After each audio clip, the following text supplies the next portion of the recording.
Hey, welcome to another edition of Kyle Meredith with. It's the interview series brought to you by WFPK at WFPK.org, Consequence, and the Consequence Podcast Network. Thank you so much for checking us out. As always, you know what to do. If you like what you see, hit the subscribe button. I do 3 new interviews every single week, so it's a great way to keep up with all of your favorite artists. I am so excited today to have Ed Robertson of Barenaked Ladies. Hello, sir.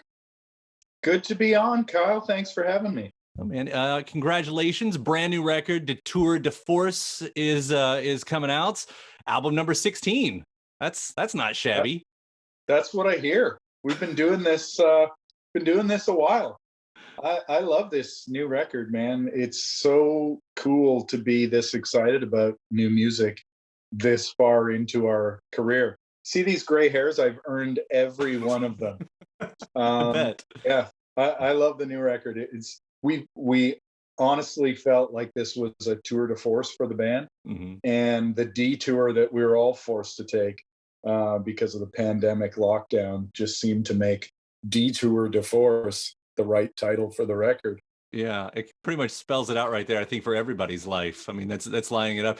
And in some sense, for a lot of records, I've been trying to think of what they'll be seen as and heard as in the future, Like for these records, do you for this one, do you look back on and go, yeah, that's the pandemic record. That's what became the pandemic record.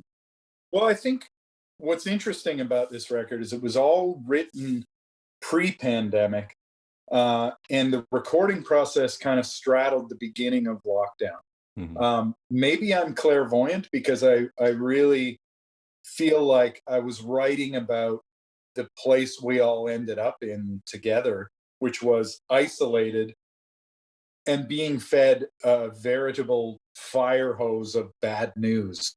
And that's what New Disaster is about. It's, we find ourselves with access to the accumulated knowledge of history. We are connected in ways that we have never been before. And yet we are more fractured. We are getting stupider. We are building these walls around our knowledge, and we're losing touch with reality, and facts are up for debate. That how is flat Earth on the rise?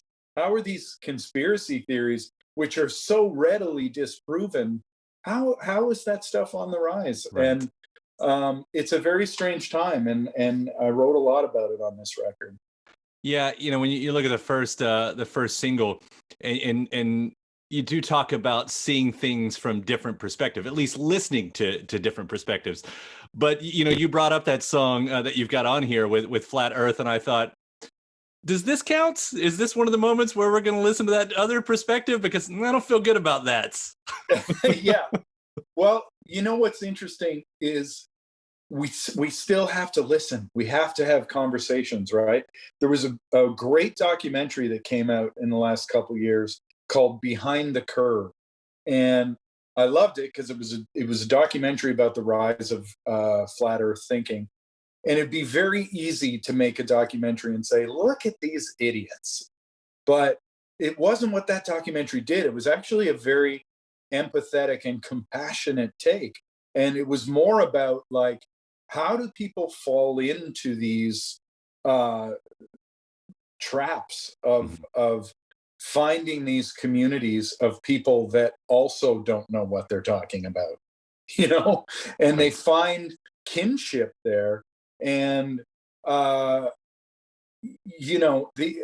these platforms amplify this dysfunction. And what I liked about the doc was it was a sympathetic look. It was saying these people aren't stupid, but they've fallen into these traps, and their incorrect thinking has been reinforced by other people who have fallen into the same traps. And then they think they've got some secret knowledge that the rest of the world is blind to, and they are determined to teach us the error of our ways. And that's all that they've gone down that garden path. Unfortunately, we all need to help those people, not mock those people. Yeah. I've got family members. I think a lot of people have family members that, you know, I've been very surprised that have gone down that path on certain things. Luckily, no flat earthers, to my knowledge, in my family. But you know, there's a lot of the other things, especially when, you know, the pandemic hit and everything that came along with that. And it is that moment where you just ask for patience. You know, let's have this conversation because how did this, you know, it is, how did this happen? I will also say that the way that you wrote about it, specifically, let's take that song again, Flat Earth, is not a direct thing about that. You know, you found a way to wrap that around in this other, you know, if you want to call it a relationship or whatever, but it's that's sort of the interesting trick that you pulled there that I really appreciated. Well, yeah, I mean, I put it in terms of a relationship. Like, if she expects me to believe all of those things, I may as well believe in flat Earth because I know those things to be untrue. You Mhm. know, that I mean, that's the trick with writing, right? Is you're trying to express an idea, but you're trying to make it relatable. You know, I already know what I think in some cases. You know, sometimes I'm writing songs to figure out what I think. Mhm. Uh, but in Flat Earth, I wanted to write about a relationship and about how you find common ground with someone who you think is out to lunch. And it just like it is done well. There's moments in here. There's lots of moments in here, and I want to hit on a few of them. But like also in the song "Good Life," like there is a verse that I found really almost surprising that you're singing about. Now I'm also taking some assumptions right now because I know that not every time I is the artist. You know, it's not when you say it's you're not always talking about yourself, but there is a part in a good life where it sounds like you're talking about the band's peaks and valleys of fame, you know, which I think every band does go. I mean, if you're a successful artist, you will go through that. You know, Yeah. there is the up and the down and everything in between. Is that a commentary that you're taking directly in that song? I sent that song to the guys, and Tyler Stewart, our drummer, responded, "Barenaked Ladies, documentary channel banger."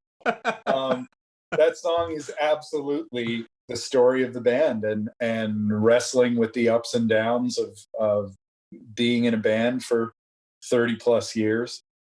But ultimately, that song is about being grateful. You know, that song is about this amazing thing that we built together. And nothing is without its challenges, of course. But, you know, I look back on a career, despite the many hurdles we had to overcome. I am just so thankful that this is what I get to do. You know, I would pay to get to play the gigs that we get to play, and instead we get paid to do them. You know, it's pretty remarkable. 33 years in, and Mhm. we're selling out places like Red Rocks and Royal Albert Hall, and we're releasing our 16th record, and we're super energized by it and proud of the record. It's a pretty good way to feel, this far in. Yeah, and that it's not the only time that comes up on this record. I mean, it does seem like there's a bit of that at least on the front half of the record where you are taking stock. You know, you are looking back, and it does. It seems like to find yourself in a place of peace. Yeah, it's it's a hard won piece, though. You know, I didn't get to that point of view without decades of therapy, and I mean literally working with a therapist weekly. I'm really proud of that commitment I made to myself, and I'm a better person for it. And when you grow up, uh, when you're the adult child of an alcoholic household, and you grew up feeling unsafe and insecure, and you question everything you do, and you deal with imposter syndrome, and um, you wrestle with insecurity despite all of the success and all of the accolades. If you don't feel, and I didn't feel uh, good with who I was and where I'd come from, nothing is enough. You know, so it took a long time to get to a place where I could really understand some of the more negative things that were influencing my life. And, I'm proud of getting there. And it allows me to look back on some of those difficult things and write about them with some vulnerability and some nuance, and kind of forgive that kid, and write about those difficult things from a place of peace. Yeah. When you talked at the beginning of this interview about how most of the record was written before lockdown and pandemic and everything, was it still the same messages that were coming through? Did that sort of also shift once you guys were able to play with the songs more? Well, I think songwriting is an interesting thing. It's poetry. It's not. It can take on new interpretations, and I think songs like New Disaster became even more prophetic as we all went into lockdown, and we're being fed a veritable fire hose of bad news. And you start to think about, well, what is that doing to me, and what is that doing to everybody's mental health? To just be on the edge of our seat waiting to hear the next horrible thing that's going to befall us and our community and the world, really. The fear that it instilled in people, when we really needed to think outside of our community and start to think globally and think about, how do we get out of this? We've got to shed some of our provincialism, and we've got to think bigger, and we've got to work together. And that fire hose of bad news was not helping anybody get on the same page. Just every day was so exhausting. Yeah. Like I do remember that. I remember talking about it because that was the thing, especially 4 years ago and 5 years ago when that chapter started. Every day was like, to not even know what's on the news most days now, I never thought would be such a blessing. Yeah, right. We were so consumed with the insanity of the last administration. And unfortunately, a lot of people, I think a lot of very reasonable people got swept into that sort of doublespeak and thinking. And we saw it come to fruition this January at the Capitol, right. Unfortunately. And, somebody's going to be watching this going, oh, you've been brainwashed, Nuance is gone.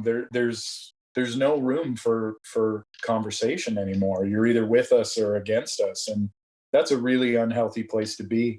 And, as a Canadian, I've been doing most of my work in America for 30 years. Mm-hmm. My friends, all the people that I work with and admire live in America. And I have people all over the world say, what is America like? Like, it must be crazy going down there. I go, no, it's amazing. It's full of incredible people doing amazing things. It's also very fractured and very dysfunctional, but it's really hard to run a country with 350 million plus people spread out over that landmass. It's like, do it better. I'd love to see somebody do it better, but it's, America is my next door neighbor who I love and work with. And I've been taken to task on social media for saying anything, the shut up and sings or the mind your own business. And I always say, this is my business.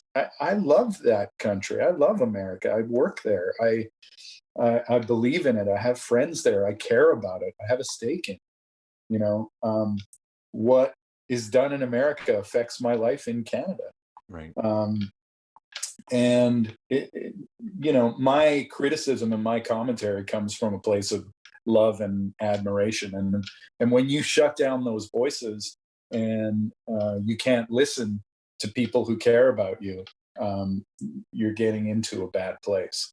Mm-hmm. Well, again, let me compliment you on how you took all of that and made it poetic and across this record. And I should point out, it's not that the record is heavy with that. I mean, those moments are on there, and they are poignant moments, and they're catchy moments on top of that. And even beyond, I wrote down a few things here. Man-Made Lake is a really good song. Thank you. And it's a really good song where, again, the poetry that you pulled out of that is really, really noticeable. And it's also a point where, I look at that one, I look back on plenty of other of your songs in the past, and I thought there's probably an alternate reality where you did become an Americana artist.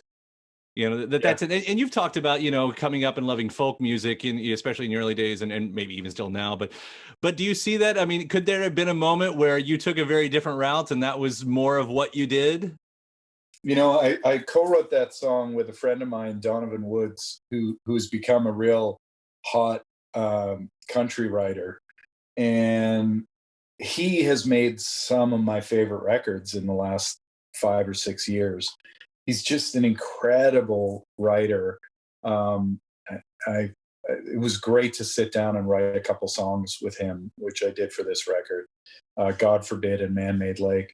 And Man-Made Lake he just threw the title at me. We had nothing. We had no melody, no song. He said, "What do you think about the title Man-Made Lake?" And it was so evocative to me immediately.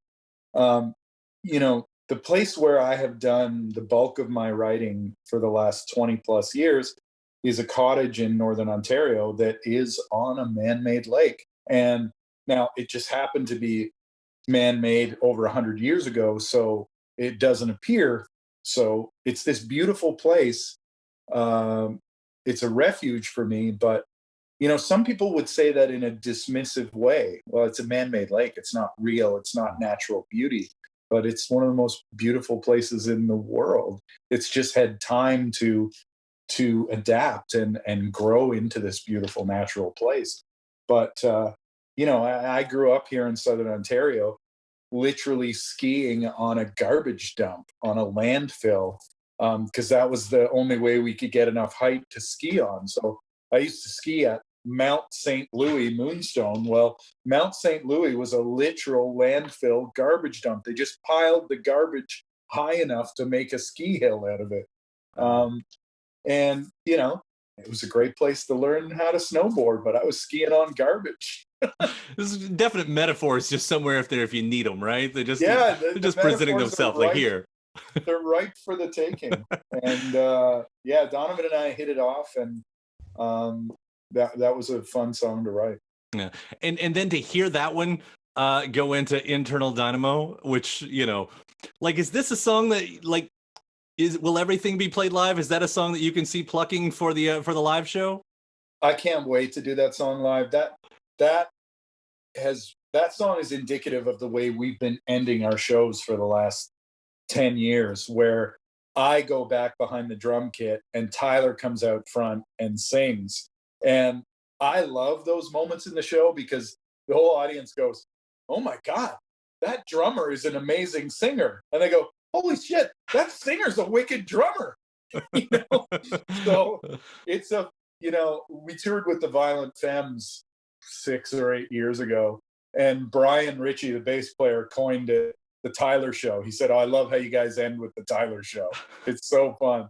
And for me, I really love that because after working my ass off all night, being the front guy out there singing all the songs, the fact that I then go back behind the drum kit and Tyler knocks it out of the park to end the show, it's so fun.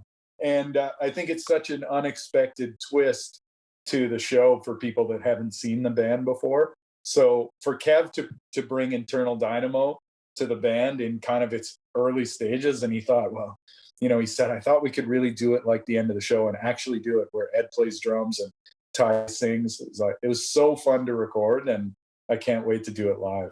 Yeah, I just throw some props to Kevin too, because what a unique writer he is. I mean, is by law, that's him as well, right? On this record? Yeah. What he does is so specifically unique every single time. It's surprising. Kevin Hearn is the most prolific writer and creator in the band. in between every one of our records, Kev does 2 or 3 solo records. Mm-hmm. Plus, he shows up at a new session for a record with 25 songs every time.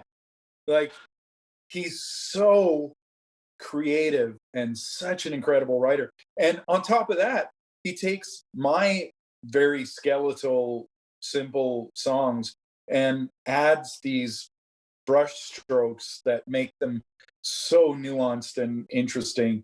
He's an incredible guy to work with. He's an inspiration, and you know, I feel very lucky that he's in my band.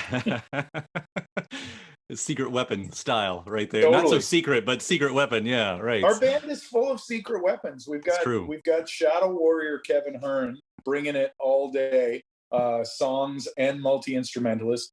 Jim Cregan is the most energetic, most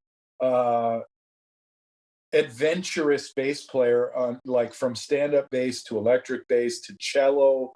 He's a wicked guitar player too, amazing singer. And then we got Tyler Stewart, the heat-seeking missile behind the drum kit, who can come out at the end of the show and bring the house down as if he was Robert Plant or Bon Scott, except for the dying part, Bon, Sure. Rest in peace. Right. But yeah, it's a band of secret weapons. It's funny that you say it like that, because the way you talk about it's like the the super group, superheroes, Avengers, all that, and I make that parallel because the new music video for New Disaster, I mean, it has you guys. Let me see. It's an artist who's worked with Marvel. Is that right? That was his last name. Yeah. Yeah. Does that at all put you guys in the Marvel universe? Does that count now? Are you part of that? I think it does. I haven't seen the final episode of Loki yet. I'm hoping we show up. You never know where the TVA is going to take you. How good is that show? You know what? I've waited. I'm waiting till it's all there because I want to do it all at once. My son has done every episode. And he loves it. Yeah. It's so good. It might be the best thing out of that universe. And I'm a big fan of the Avengers movies and the whole arc. But Loki might be the best thing to come out of it. It's so good. Owen Wilson is blowing my mind. Amazing. Yeah. And so at some point now, yeah, the Barenaked Ladies exist in the MCU. So that's not bad. Why not? It makes sense. We are available to all the MCU family. We're here for you, whatever you need. You're just one of those cameos like bands would do a lot in movies, especially back in the late 90s and early 2000s, you know, like, oh, there's someone just in the background on the stage. Look, it's exactly. I'll take that at heart. If Hulk goes rampaging through a venue and we just happen to be the band that's on stage when Hulk smashes, I'm good with that. I'll look forward to seeing that. I will. I think that'll be the perfect cherry on top to all of this. It's big compliments again, Ed. Detour de Force. It's so fun to listen to, but at the same time, knowing that this is album number 16 and it's still so fun to listen to, I mean, that's compliment on top of the compliment right there. Thank you, man. We had a blast writing and recording this record, despite the weird detour we had to take while making it.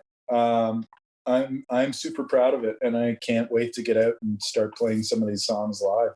Well, I'll be out there to check some of that out too. I can't wait to see you guys live again. Thank you so much for taking the time to talk about it. This has been a lot of fun. Thank you for having me.